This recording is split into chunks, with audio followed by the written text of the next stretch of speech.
Assalamualaikum warahmatullahi wabarakatuh. Waalaikumsalam warahmatullahi wabarakatuh. Bismillahirrahmanirrahim.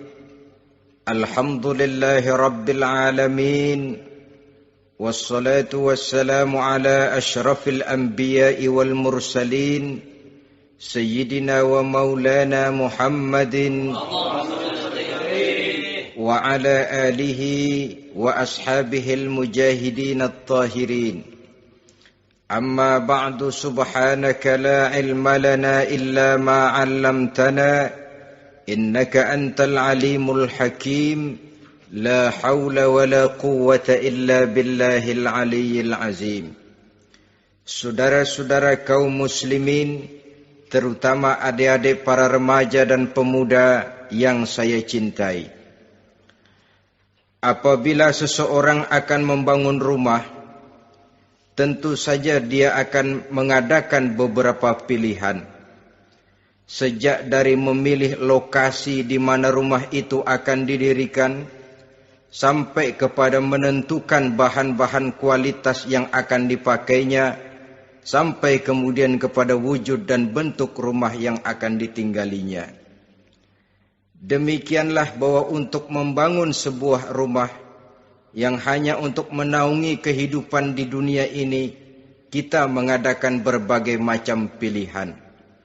Apalagi kalau kita akan membangun sebuah rumah tangga yang kita harapkan tidak hanya akan menaungi kehidupan di dunia ini, tidak hanya untuk kepentingan kita saja, tetapi juga untuk kepentingan anak cucu kita di belakang hari, termasuk sampai kepada hari akhirat nanti. Oleh karena itu, pada pertemuan kali ini, saya hanya ingin khusus berbicara kepada adik-adik remaja dan para pemuda, bagaimana sebaiknya memilih jodoh menurut ajaran agama Islam. Dalam Al-Quran, Allah subhanahu wa ta'ala menjelaskan, Zuyyina linnasi hubbus syahawati minan nisa. Bahwa manusia, apapun jenisnya, asal dia bernama manusia, dihiasi dengan perasaan cinta kepada perempuan. Jadi sejak dahulunya, secara fitrah, laki-laki senang kepada perempuan, sebagaimana perempuan pun senang kepada laki-laki. Dihiasi rasa cinta ini dalam kehidupan manusia. Dan oleh karena adanya rasa cinta, berkembanglah segala macam persoalan. Sehingga seorang ahli cinta pernah berkata, cinta adalah 5 huruf yang membuat persoalan tidak akan pernah selesai. 5 huruf yang membuat persoalan tidak akan pernah selesai-selesai.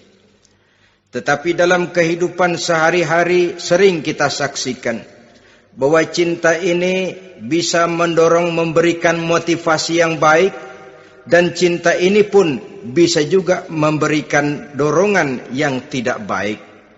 Oleh karenanya, apabila cinta itu ibarat setetes embun yang jatuh di bumi yang subur, akan tumbuhlah di atasnya aneka ragam bunga-bungaan yang harum semerbak, indah mewangi, sedap dipandang orang, menebarkan rasa aman, damai, sentosa, dan begitu selanjutnya.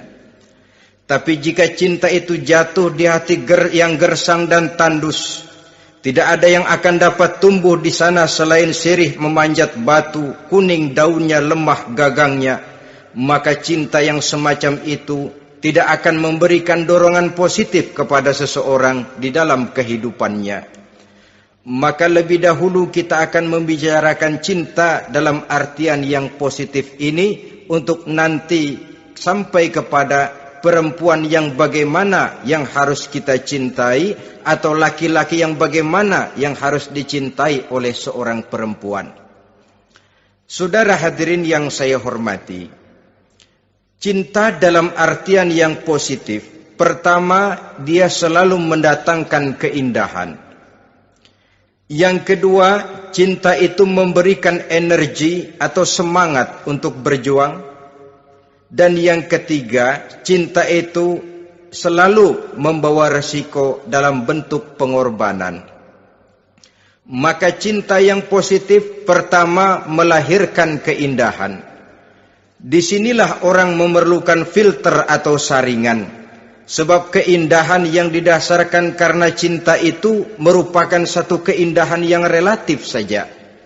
Boleh jadi karena indah orang jadi cinta, boleh juga jadi karena cinta segala sesuatu terasa jadi indah. Namun bagaimanapun juga, kalau hati sudah diliputi oleh rasa cinta, segalanya akan terasa menjadi indah. Cinta itu adalah keindahan. Yang kedua, cinta itu energi, melahirkan dorongan dan semangat.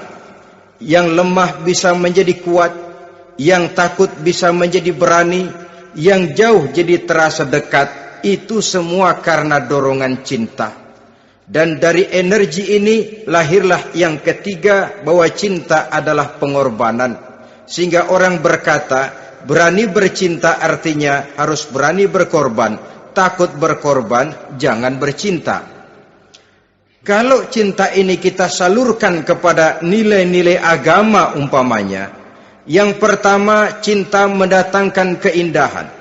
Kita cinta kepada agama, maka apapun yang diperintahkan oleh agama akan terasa menjadi indah. Solat akan terasa menjadi indah.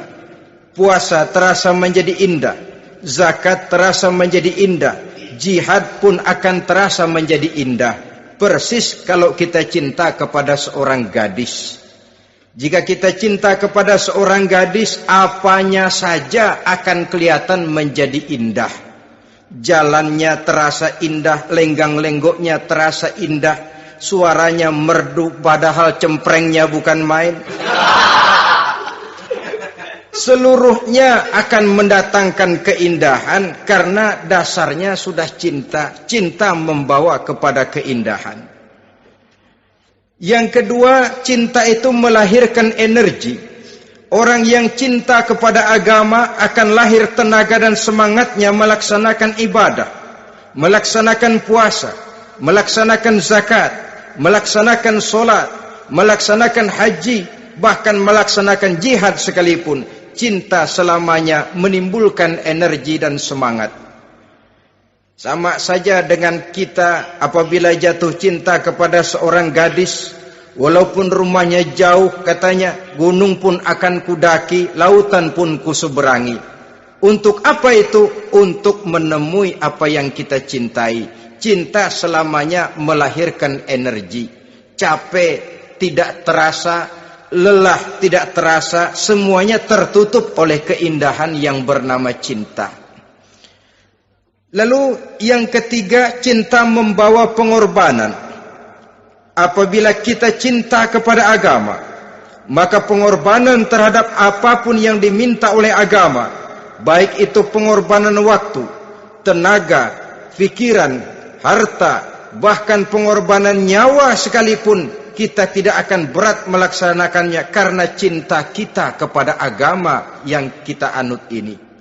Demikian juga cinta kita kepada seorang perempuan akan membuat kita rela berkorban. Apapun yang dia minta, jangankan kita tidak mampu, jangankan kita mampu, kita tidak mampu sekalipun, kita masih berusaha untuk mampu guna memenuhi tuntutan si buah hati belahan jantung. Kadang-kadang malam minggu si doi ngajak nonton. Umpamanya duit tidak ada, gajian belum, kerja enggak. Timbullah inisiatif, entah sepatu kita jual ke tukang loa, entah celana mampir dulu ke tempat lain. Yang penting kita berkorban untuk memenuhi permintaan si buah hati belahan jantung. Ketika itu pengorbanan sudah tidak kita rasakan lagi. Bahkan pengorbanan yang paling pedih sekalipun, dalam gurau, dalam bercanda misalnya, dicubit kita oleh kekasih kita, pedih bukan main, terkelupas kulit, mengalir darah, bukan nangis, nyengir. malah kadang-kadang minta tambah dicubit lagi. Itulah romantikanya cinta, sanggup membuat orang berkorban, melahirkan energi dan semangat, menambah keindahan dalam kehidupan, sepanjang dia dalam artian yang positif. Kalau demikian masalahnya, di dunia yang penuh dengan perbenturan nilai sekarang ini, orang sering salah jalan bagaimana memilih jodoh untuk membangun rumah tangga yang bahagia. Jangan lupa bahwa membangun rumah tangga ini bukan hanya untuk 1-2 bulan, bukan hanya untuk 1-2 tahun, bahkan bukan cuma untuk kehidupan dunia, lebih daripada itu pun untuk menunjang kebahagiaan di akhirat. Oleh karenanya, memilih jodoh bukan satu hal yang mudah, bukan satu hal yang bisa dilaksanakan sambil lalu, tetapi memerlukan penelitian, memerlukan pengamatan yang mendalam. Apa petunjuk agama tentang itu? Dengan kata lain, bagaimana seharusnya seseorang memilih jodoh dalam kehidupannya? Ini tentu saja sumbangan moral buat adik-adik remaja dan para pemuda yang lagi kebingungan memilih jodoh, atau barangkali buat bapak-bapak yang kepengen nambah lagi.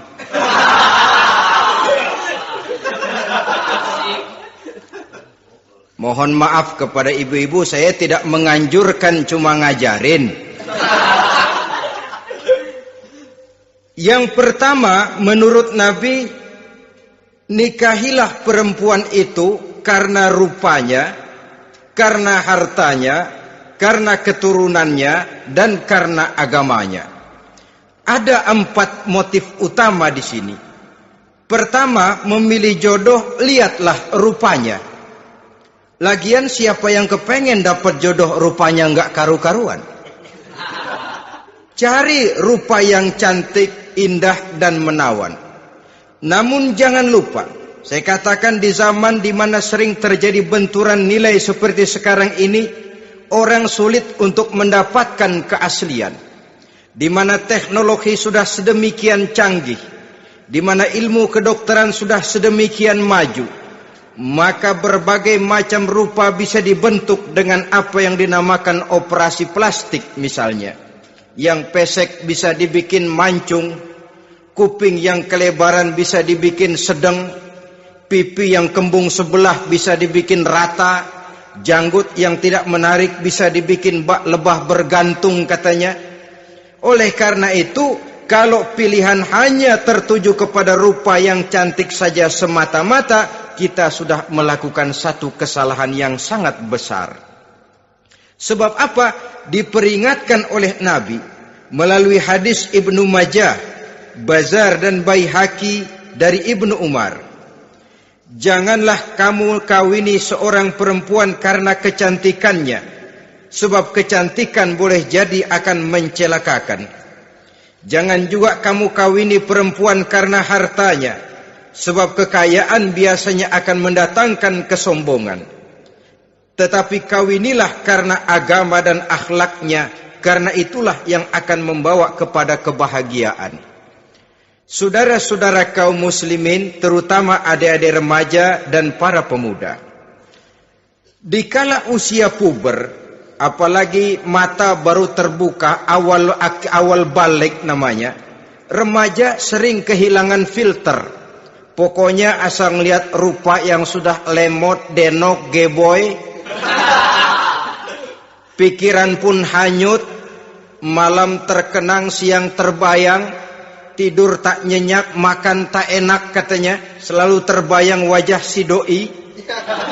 Dikala itu orang kehilangan pertimbangan bahwa rupa yang cantik kadang-kadang sering menipu.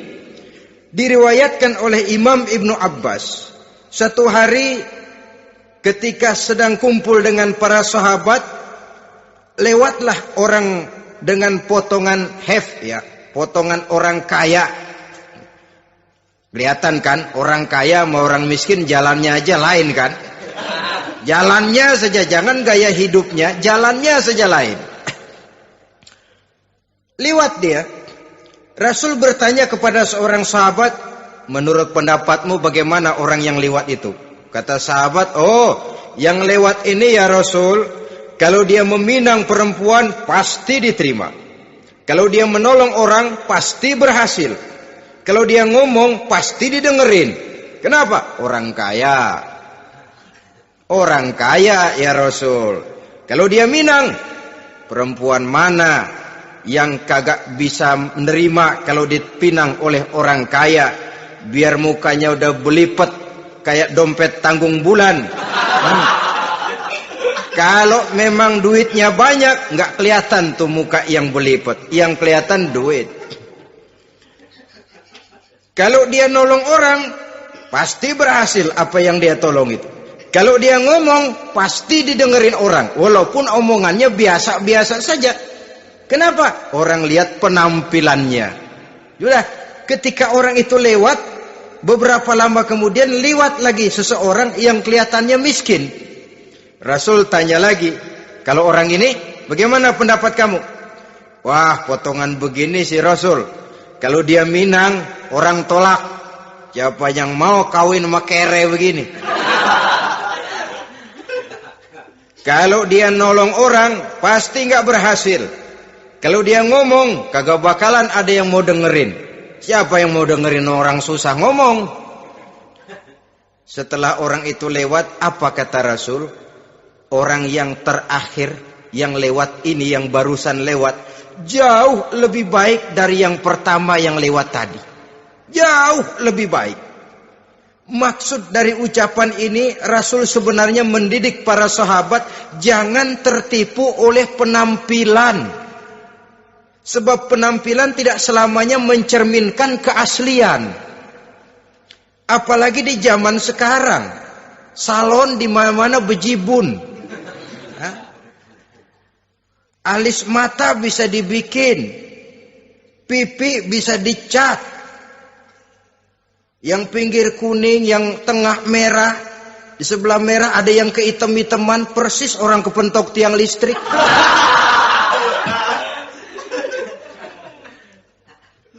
Kecantikan yang artifisial, kecantikan yang bukan alami. Karena itu silakan saja cari yang cantik, tapi jangan terpaku sampai di situ. Sebab kecantikan di samping dia mudah berubah oleh pergeseran masa dan pertukaran waktu, ternyata penampilan tidak selamanya mencerminkan keaslian. Lain hari seorang sahabat pernah mengadu, "Ya Rasul, ada apa? Inna imraati la turaddu yadul lamis." Ya Rasul, istri saya tidak pernah menolak tangan orang laki yang menjamahnya, mengajak salaman kepadanya. Apa jawab Rasul? Ceraiin aja. Tapi hati saya berat ya Rasul, saya cinta betul sama dia. Ya kalau hatimu berat, jaga dia baik-baik. Nah, dari riwayat ringkas ini kita ambil satu perbandingan. Memang punya istri berwajah cantik itu kadang-kadang si malakama kalau imannya tidak kuat. Si malakama, kita diemin aja, binal, makan hati, nggak aman, nggak tentram. Jangan-jangan saya berangkat ke kantor, dia ngompreng. Buah si malakama, seperti orang tadi, ya Rasul. Istri saya kelihatannya sebenarnya tidak negatif maksudnya ini, cuma bersalaman, tapi terlalu ngobrol. La turaddu yadul lamis, tidak pernah menolak orang yang ngajak salaman. Ya sekedar salaman. Tapi kan awalnya dari salaman.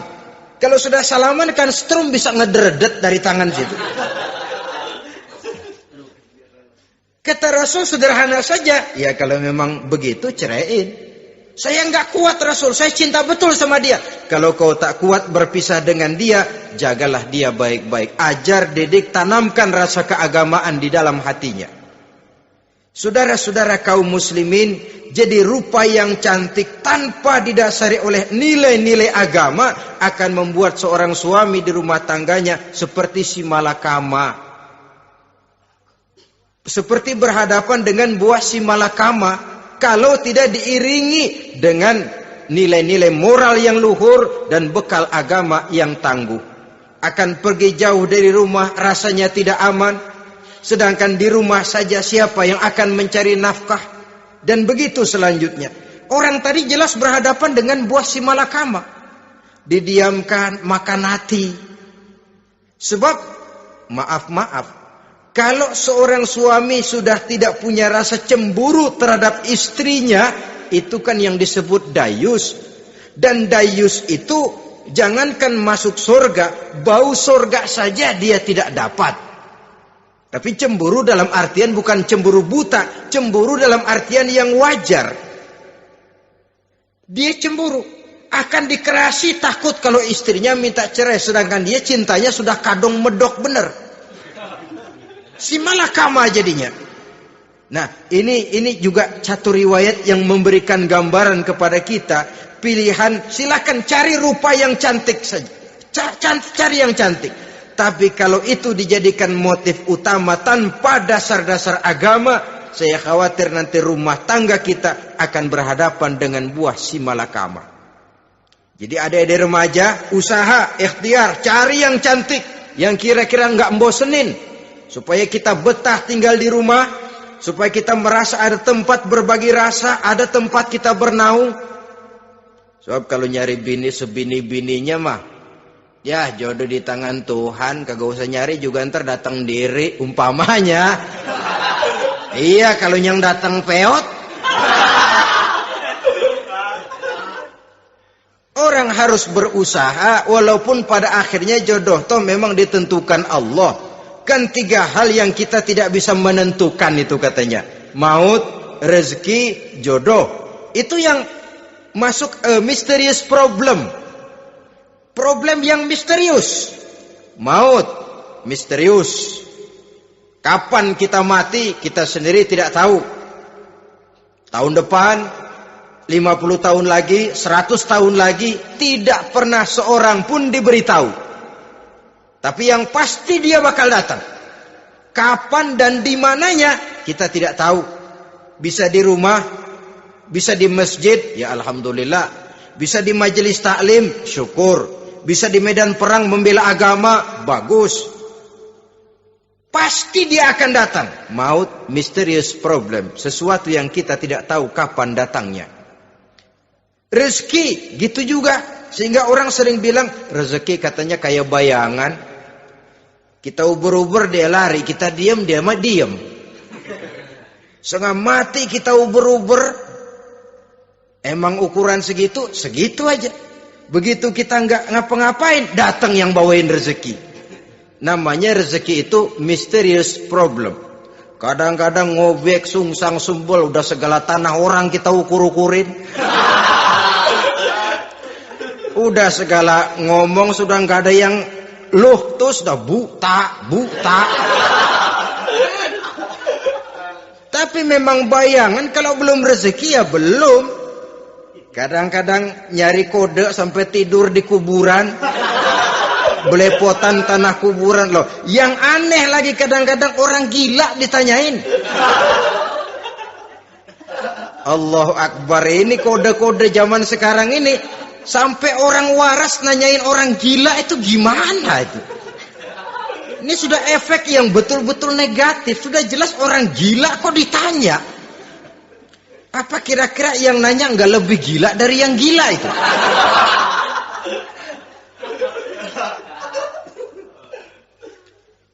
Saudara-saudara kaum muslimin, terutama adik-adik remaja dan para pemuda, jadi silakan saja cari rupa yang cantik, karena dia akan jadi tautan hati, buah hati belahan jantung, tempat kita berbagi rasa, tempat kita pulang dan tinggal di rumah tangga kita. Tapi hendaknya kecantikan rupa itu diiringi juga dengan kecantikan budi. Karena itu cari rupa yang cantik. Ini pilihan utama. Yang kedua, kata Nabi, harta, cari yang kaya. Tetapi jangan lupa, jangan dijadikan pilihan utama. Karena kekayaan sering mendatangkan kesombongan. Apalagi kalau seorang pemuda mendapat istri orang kaya. hidupnya dimodali oleh istrinya, maka biasanya wibawanya sebagai seorang suami akan hilang. Akhirnya komando di tangan istri. Dikala itulah suami tidak lebih daripada prajurit yang taat kepada komando istrinya. Padahal menurut konsep Quran, ar-rijalu qawwamuna 'alan nisa, laki-laki diciptakan sebagai pembimbing bagi perempuan. Kalau nanti suatu saat terjadi benturan, sedangkan modal diberikan oleh istri, terjadilah pengungkitan. Kata istrinya apa? Lu jangan bertingkah, lu kan kawin sama gue, modal lu kolor doang.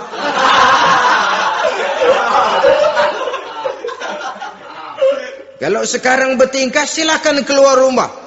Bawa seperti engkau datang dulu. Jangan bawa apa-apa. Pergilah seperti engkau datang dulu kemari. Hilanglah wibawa seorang suami.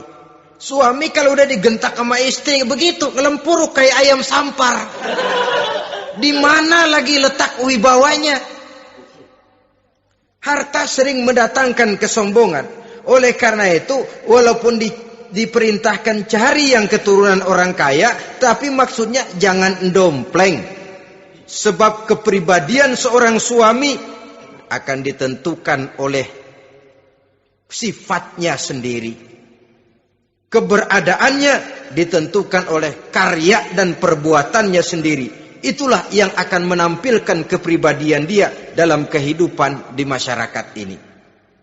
Saudara-saudara kaum muslimin, terutama adik-adik remaja dan para pemuda, kan kadang-kadang di zaman sekarang kan kelas-kelas gigolo, playboy ya, nyari tante-tante kesepian, mejeng-mejeng di pinggir-pinggir jalan dengan harapan apa? Ya barterlah, tukar tambah. Nah, supaya dapat rokok, dibelikan pakaian, motor dan sebagainya. Tapi yang jelas hilang harga diri sebagai laki-laki, dan itu yang paling mahal. Kalau seorang laki-laki sudah kehilangan harga diri, apalagi yang bisa dibanggakan dalam kehidupan ini? Apa artinya naik mobil kalau kepala tertunduk ke bawah? Apa artinya jalan di tengah masyarakat kalau kita tidak bisa menengadah dengan satu kebanggaan? Hilangnya harga diri merupakan kehancuran awal dari sebuah pribadi yang untuk jangka panjang kita tidak akan bisa lagi berbuat banyak. Tanpa harta orang memang sulit untuk bahagia, tapi harta semata-mata bukan merupakan jaminan bahwa orang lantas akan bahagia. Saya barangkali harus berkata, banyak orang miskin yang kaya, tapi tidak sedikit orang kaya yang miskin. Saya ulangi ini. Banyak orang miskin yang kaya, tetapi tidak sedikit orang kaya yang miskin. Nah, bagaimana pengertiannya? Orang miskin yang kaya, materinya sederhana, peralatan rumah tangganya sederhana, tapi hatinya kaya. Oleh karena hatinya kaya, jiwanya lapang. Sebaliknya, orang kaya yang miskin, di tengah kelimpahan materi yang berlimpah, segalanya serba ada, hatinya yang miskin. Kelimpahan materi tidak akan sanggup mengobati kemiskinan hatinya. Sehingga di tengah kehidupan yang serba ada, dia masih merasa kurang, maka dia tidak pernah cukup. Di tengah kemilauan dan gemerlapan serta glamornya rumah mewah, dia merasa hidup di tengah gurun pasir yang gersang dan tandus. Karena itu, biarlah miskin harta tapi kaya budi, daripada kaya harta tapi miskin budi. Lebih utama lagi kaya harta, kaya budi. Itu idealnya. Dasar pilihan ketiga sesudah rupa dan harta menurut Nabi, keluarga. Faktor keturunan sangat menentukan. Pepatah mengatakan, buah apel akan jatuh tidak terlalu jauh dari pohonnya. Biasanya kalau bapak kalong, anak kampret. Bapak nyolong, anak nyopet. Itu fotokopi. Saudara-saudara, sungguh pun demikian, faktor keluarga bukan merupakan yang paling dominan, karena segalanya memang bergantung kepada hidayah dari Allah Subhanahu wa ta'ala. Kalau hidayah datang, bisa saja anak maling bisa jadi kiai. Kalau hidayah datang, bisa saja anak nabi malah ikut bersama orang-orang kafir. Pada akhirnya orang mau besar atau tidak bukan dengan jalan menyempeng kepada keturunan orang lain, tapi ditentukan oleh kepribadian dirinya sendiri. Tidak bisa kita menjadi besar dengan menyebut kebesaran orang lain. Itu sebabnya dicontohkan oleh Imam Ali pada saat beliau berkata, "Laisal fata may yaqulu kana abi, walakinnal fata may yaquluha anadha." Anak muda yang gentleman adalah anak muda yang berani berkata, inilah saya. Bukan anak muda yang membanggakan leluhurnya. Ini kan zaman sekarang ini lagi ngetop-ngetopnya lagu-lagu cengeng katanya toh. Sebenarnya menurut saya bukan cuma lagu cengeng yang jadi masalah. Lagu cengeng cuma satu efek dari sikap yang lebih utama dari itu, yaitu mental cengeng. Kalau mental sudah cengeng, apapun yang kita lakukan akan jadi cengeng. Tidak cuma lagu, kebudayaan yang lahir akan kebudayaan cengeng. Jadi pengusaha cengeng. Jadi pejabat cengeng. Jadi kiai cengeng. Kenapa? Mental cengeng. Di antara mental cengeng itu apa? Mengandalkan fasilitas atasan. Kalau tidak ada fasilitas dari atas, lantas tidak bisa berbuat apa-apa, cengeng. Menjadi besar bukan karena karier pribadi, tapi karena nasib katrolan. Itu pun termasuk mental cengeng. Sedikit gagal, bagaimana sedikit jalan buntu, babe. Sedikit deadlock, babe. Lu ngapain babe lu melulu? Saudara hadirin yang saya hormati, jadi lebih penting dari sekedar lagu-lagu cengeng, saya malah lebih suka bicara mental cengeng ini. Mental yang cepat putus asa. Mental yang tidak mau mengeluarkan usaha maksimal. Mental yang hanya mengandalkan fasilitas. Sedangkan pribadinya tidak lebih daripada pribadi sumuhun dawuh, pribadi kulon nuwun, pribadi kumaha juragan wae, pribadi oke bos, pribadi asal bapak senang. Bukankah itu semua merupakan cermin dari mental-mental yang cengeng, yang untuk jangka panjang tidak akan pernah menguntungkan daripada pembangunan bangsa dan negara yang kita cintai ini. Seseorang mau besar atau tidak bukan dengan jalan menyempeng kepada kebesaran orang lain.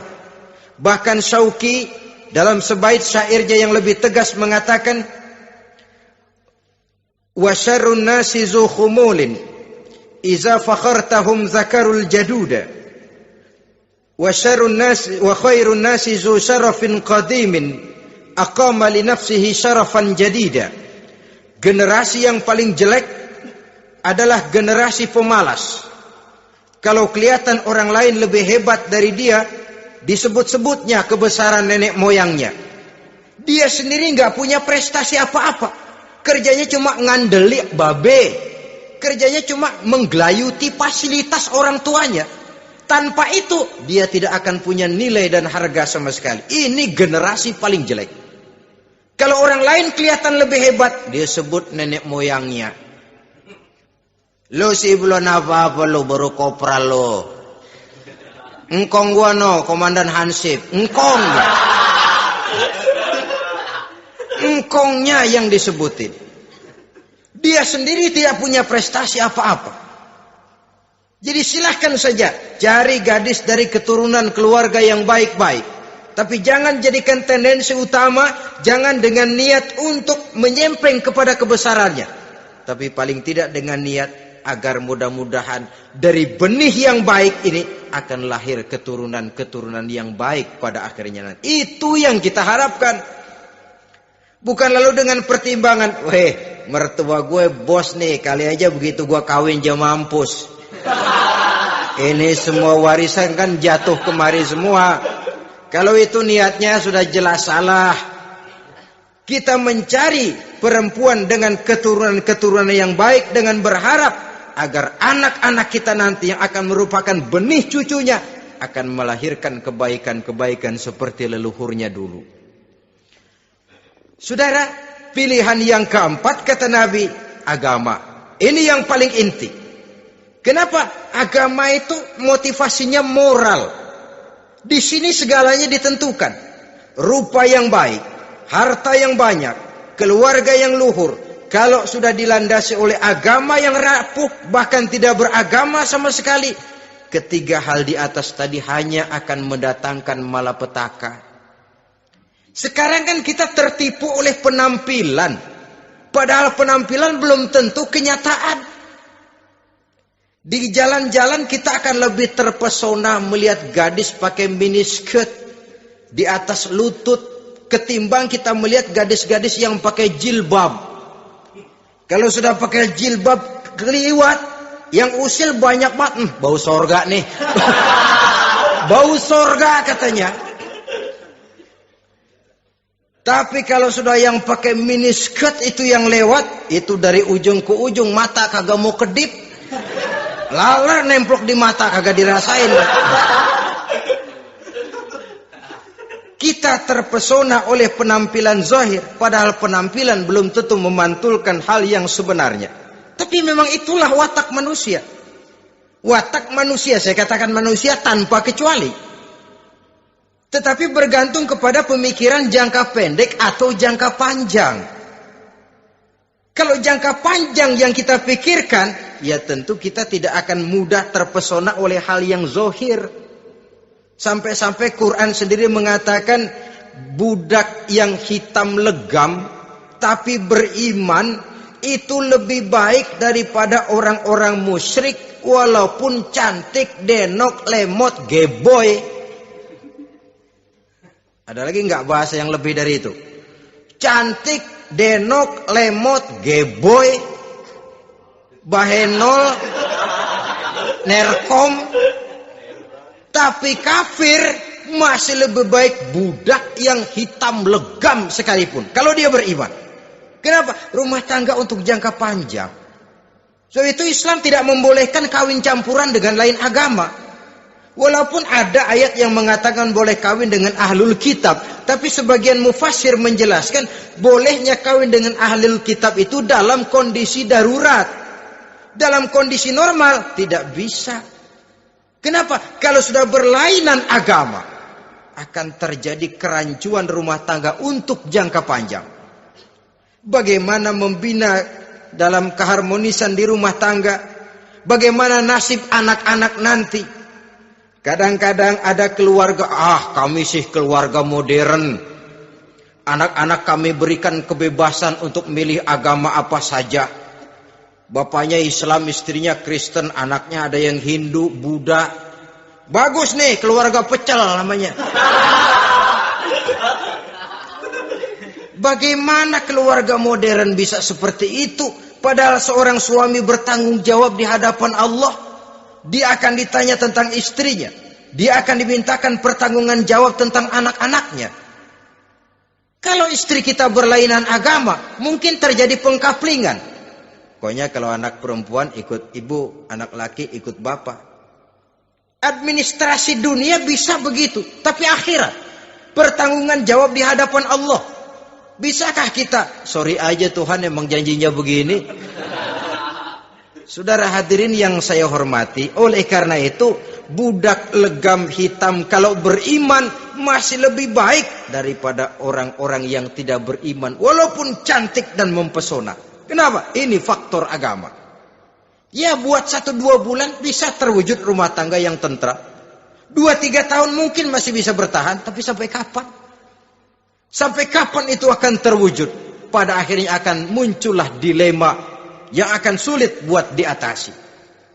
Oleh karenanya motif agama dijadikan stres oleh Nabi. Fasfar bizatiddin taribat yadak. Pilih agama sebagai titik sentral, sebagai pilihan utama. Kalau agamanya kuat, walaupun rupanya sederhana, tapi karena nilai agamanya kuat, dia bisa menyenangkan hati suaminya. Dia bersolek untuk kepentingan suaminya. Dia taat kepada suaminya. Harta, dia anak orang kaya untuk membantu perjuangan suaminya. Tapi kalau tidak ada modal agama, rupa yang cantik bisa menyengsarakan suami.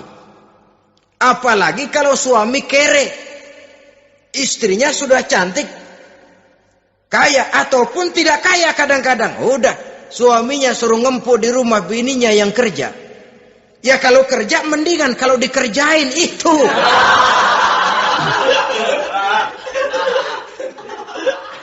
Itu yang repot.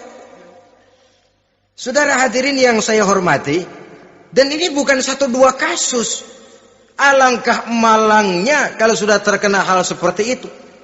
Akhirnya seperti pengaduan sahabat kepada Rasul tadi. Mau diceraiin, cinta saya udah medok benar Rasul.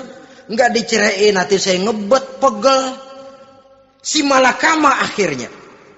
Jadi oleh karenanya agama.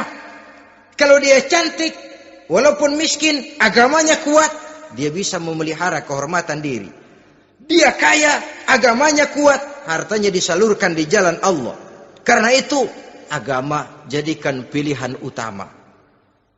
Dan ukuran agama itu bukan cuma jilbab loh. Ya kadang-kadang ada juga yang jilbabnya nggak pernah lepas, tapi kadang-kadang akhlaknya lebih binal dari yang kribo. Ada cuma sekedar kamuflase saja, itu pun penampilan. Sekedar penampilan saja. Cuma dari segi aurat ya memang lebih baik dan lebih utama. Dan saya kira lebih mengundang penasaran toh. Duren kalau udah dibuka kan kelihatan isinya. Emang udah begitu. Udah. Tapi kalau masih rapat, itu yang rasanya kita pengen buka. Timbul tantangan. Gue pengen tahu isinya. Rasanya juga begitu. Sama saja dengan baju. Kalau dibungkus rapat di plastik, ditaruh di etalase. Adanya di toko serba ada. Tahu kita barang mahal nih. Biar punya duit, kita mau nawar ragu-ragu, takut nggak cukup. Tapi kalau barang sudah dibuka, di jalanan, diobral, di pinggir jalan, murahan, 1.003 masih dicampur odol. Yang begitu sih biar nggak punya duit, kita berani banget tanya, nawar, megang lagi nyemek. Berat duit nih bang. Kenapa? Barang sudah terbuka. Jadi saudara-saudara, syukur kalau keempat-empatnya ini jodoh terkumpul dalam jodoh yang saudara cari. Sudah rupanya cantik, kaya, keturunan orang baik-baik, agamanya kuat. Nah, surga dunia tuh. Yang begitu cari. Kalau ada yang begitu, saya juga mau nambahin satu lagi.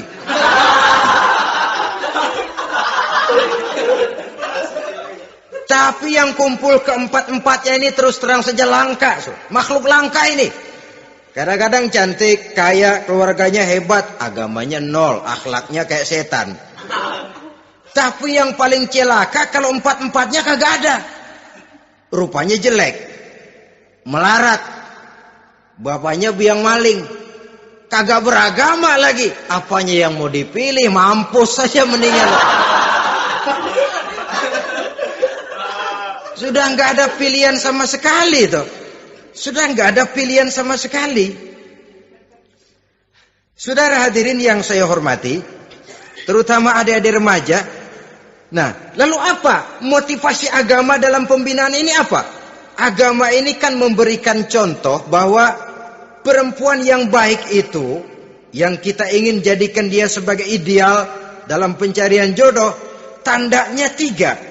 Iza ra'aitaha saratka, kata Nabi. Kalau dipandang, dia bisa menggembirakan kamu. Kan ini yang penting buat seorang suami. Kalau saudara nanti jadi suami, punya istri yang jadi partner setia mendampingi suaminya. Kalau dilihat nggak membosenin, Kenapa? Dia berdandan untuk nyenangin hati suaminya. Enggak bosenin. Kan kadang-kadang ada bini kalau kita pulang demok aja fotonya.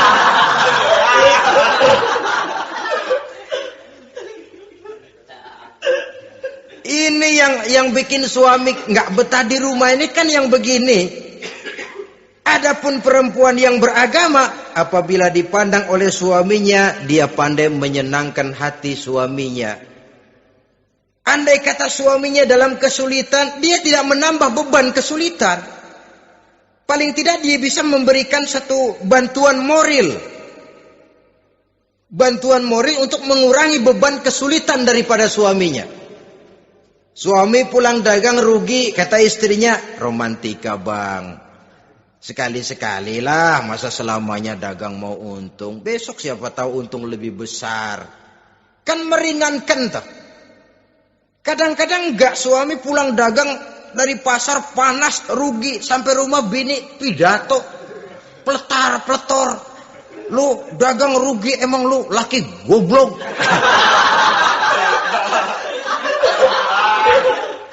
Sudahlah di pasar rugi, di rumah digoblok-goblokin. Ini nanti kena penyakit broken home yang begini ini.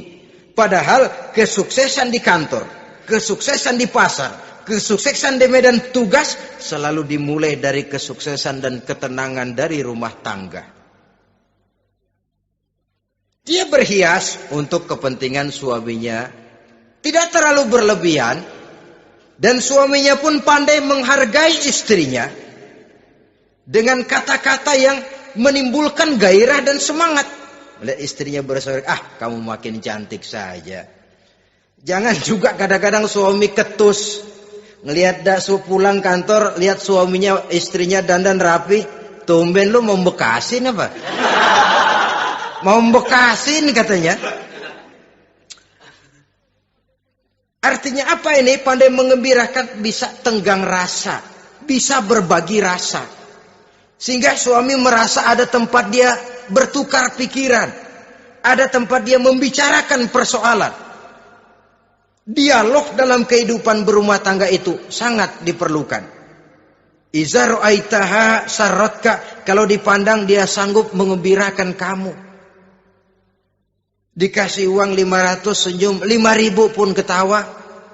Menggembirakan.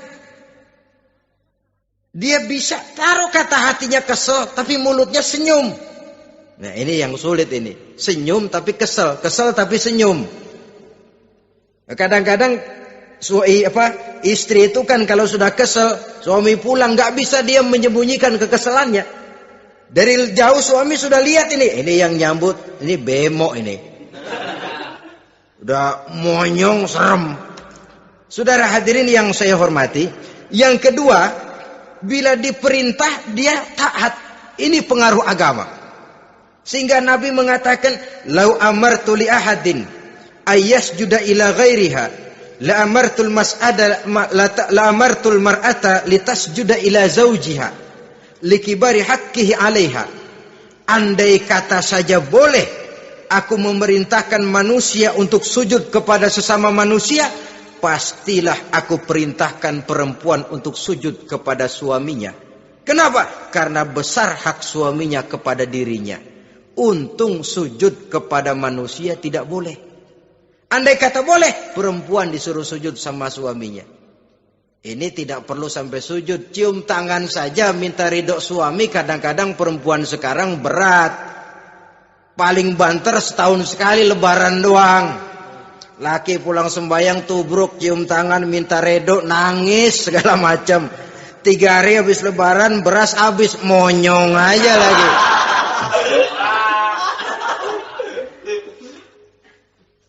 Saudara hadirin yang saya hormati, yang ketiga, akibat pengaruh agama, dia sanggup memelihara kehormatan diri dan sanggup menjaga harta suaminya. Memelihara kehormatan diri baik pada saat suaminya di rumah atau pada saat suaminya tidak ada di rumah. Satu riwayat, seorang sahabat akan pergi perang jihad di fi sabilillah. Ketika mau berangkat dia bilang kepada istrinya, saya mau berangkat perang. Kalau saya belum pulang kamu jangan keluar rumah. Baik bang. Pergi istrinya, pergi suaminya jihad. 1 minggu, 2 minggu berlalu, belum juga pulang.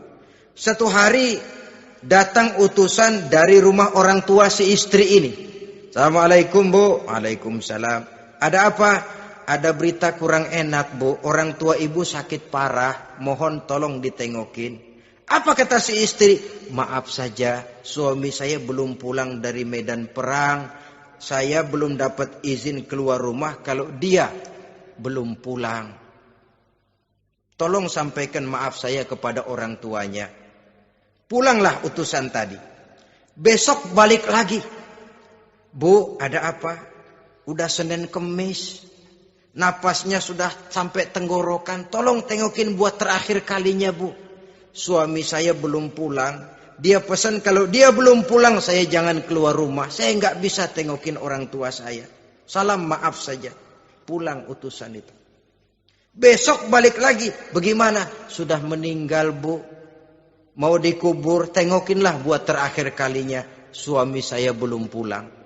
Saya belum berani keluar rumah kalau suami saya belum pulang. Itu janji saya sama suami saya. Pulanglah utusan ini ngadu kepada Rasulullah sallallahu alaihi wasallam. Ya Rasul, ini perempuan kelewatan benar. Dari orang tuanya sakit sampai sekarat, sampai mati, sampai dikuburin dia nggak nengokin. Memangnya kenapa? Suaminya katanya pergi jihad. Dan suaminya tidak mengizinkan dia keluar rumah kalau si suami belum pulang. Apa jawab Rasul? Marahkah beliau? Tidak, beliau senyum. Apa katanya? Dosa orang tua yang meninggal ini telah diampuni oleh Allah karena dia punya anak perempuan yang begitu taat kepada suaminya. Allahu Akbar. Dosa orang tua yang sudah meninggal itu diampuni oleh Allah karena dia punya anak perempuan yang begitu taat kepada suaminya. Ketaatannya kepada suaminya menyebabkan dosa orang tuanya diampuni oleh Allah Subhanahu wa taala. Suami pergi jihad, orang tua sakit keras, tidak berani dia keluar rumah. Itu tandanya bisa menjaga kehormatan diri. Kalaupun satu saat suaminya manggil, bu, tolong ambilin uang di dompet. Dompetnya dibawa, bang, ambil saja sendirilah, nanti salah ambil lagi saya. Kadang-kadang enggak, suaminya pergi mandi, dompet berantakan. Saudara hadirin yang saya hormati, ini motivasi agama.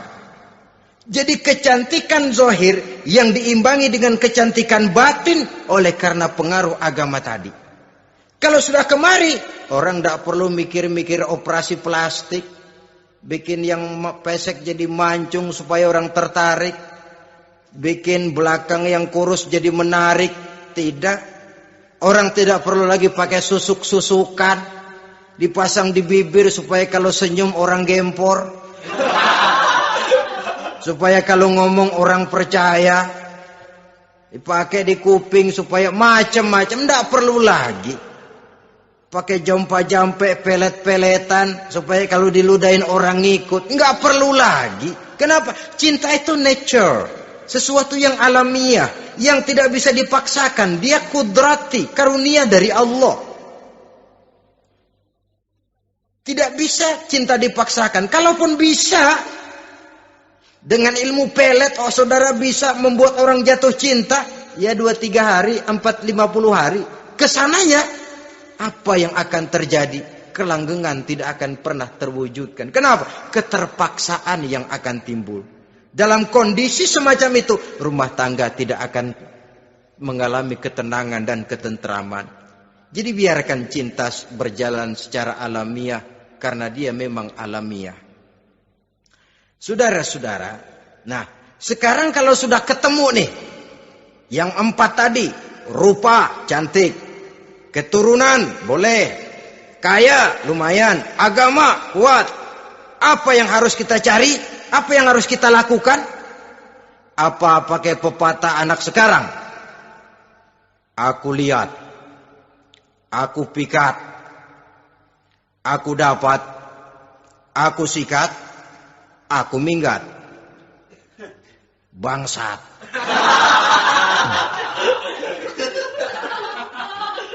Itu kan ada moto cinta kilat begitu tuh. Cinta kilat katanya. Aku lihat, aku pikat, aku dapat, aku sikat, aku minggat. Bangsat. Atau kita harus hanyut dalam arus free love, free sex, summon living, eksperimen dulu? Tidak. Islam mengajurkan kalau memang seret, ini rasanya ini nih, mantap gue nih. Apa yang diajarkan oleh Islam selanjutnya? Meminang, saudara-saudara.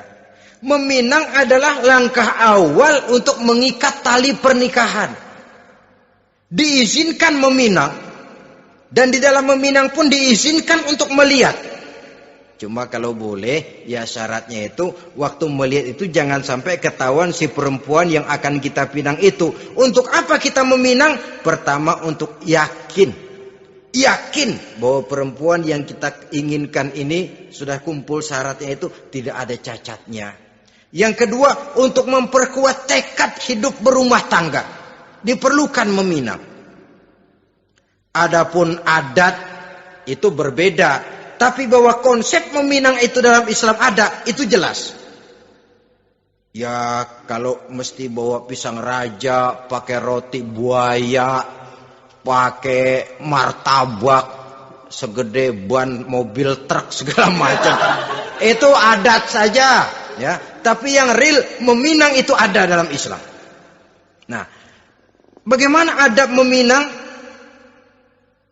Setelah kita tahu anak ini cantiknya ya, keturunan baik, ya kekayaannya lumayan, agamanya kuat, pinanglah dia. Caranya boleh lihat langsung.